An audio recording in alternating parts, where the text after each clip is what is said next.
Hello guys, how are you doing? My name is NubbQueen and welcome back to the second part of the video on how to go through the swamp safe and easy. I noticed that I forgot to mention you can get guk from the glowing tree and chopping ancient trees will get us ancient bark in the last episode, so I will just include it here. Alright, this episode is all about the Sunken Crypt. It is an underground dungeon within the swamp biome. Before we head inside, make sure that we have at least one pickaxe with us, or upgrade the pickaxe to a higher level instead, to prolong the uses. Since our last episode, we got quite a bit of the entrail from draugr and leeches. I went home and made us some sausages. I've also made us some more soup for the adventure. Now, as long as we have one swamp key on us, we can open all the Sunken Crypt in the area. Same as before, we take our poison-resistant meat and eat food. We can enter the Sunken Crypt by interact with the door. There's no special mob inside the Sunken Crypts, so we already know all about the mobs. The only problem is we will almost have nowhere to run if we encounter them, unless we run out of the crypt itself. So keep our guard up at all times.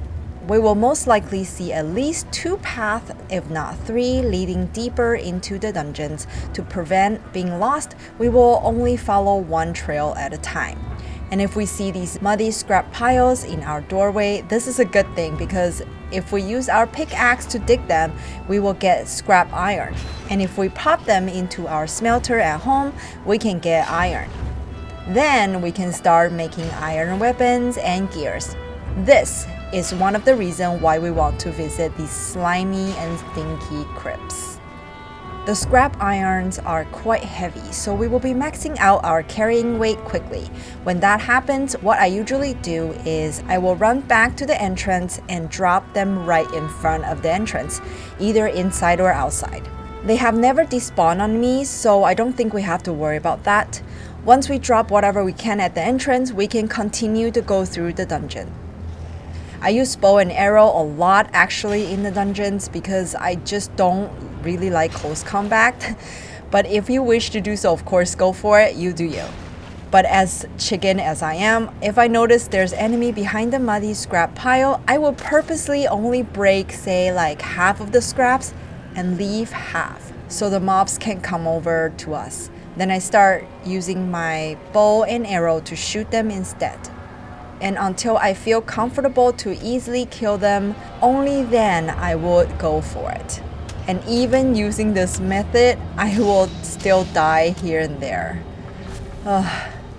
Other than the muddy scrap piles, there are treasure rooms inside the crypt that we will encounter fairly often. There are chests in there that contains loose treasures like amber pearls, ruby, chains, sometimes arrow and coins as well. Oh, and we can always pick the yellow mushroom around us for food or as lightning source, wherever.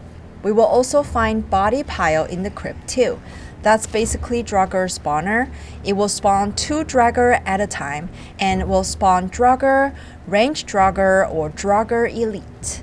It can be destroyed. I usually don't keep the ones in the crypts because the space is too confined and usually it is blocking our way to go deeper into the crypt. But if it's outside, like in a draugr village, then I might keep them as a source of entrail farm with some modifications. Second thing we want to really look out for in the Sunken Crypt is the weathered bone. Collect as many as we can because this is the offering to our third boss, Bomas, and we need 10 of these to summon him once. The last thing we want to find in these Sunken Crypts is the runestone of Bomas. Like the other boss, only when we find the runestone will we able to find out where Bomas is. So keep going deeper and deeper into these Sunken Crypts to find all the treasures, scrap irons, and hopefully find the Bomas runestone. If we don't find the runestone in this one, we will have to go to another one to see if we can find it there. We might have to go through a few of them to find it. The mob won't respawn inside the crypt, so we don't have to worry about meeting new mobs on the way back. I actually like this a lot. This way we can actually carefully making sure we've been to all the rooms and dug out all the muddy scrap piles. Once we are out the dungeon, We got all these treasures and scrap irons. Now we have a problem. How are we gonna transfer these home? We can travel with most of these items by the portal, so that's completely fine.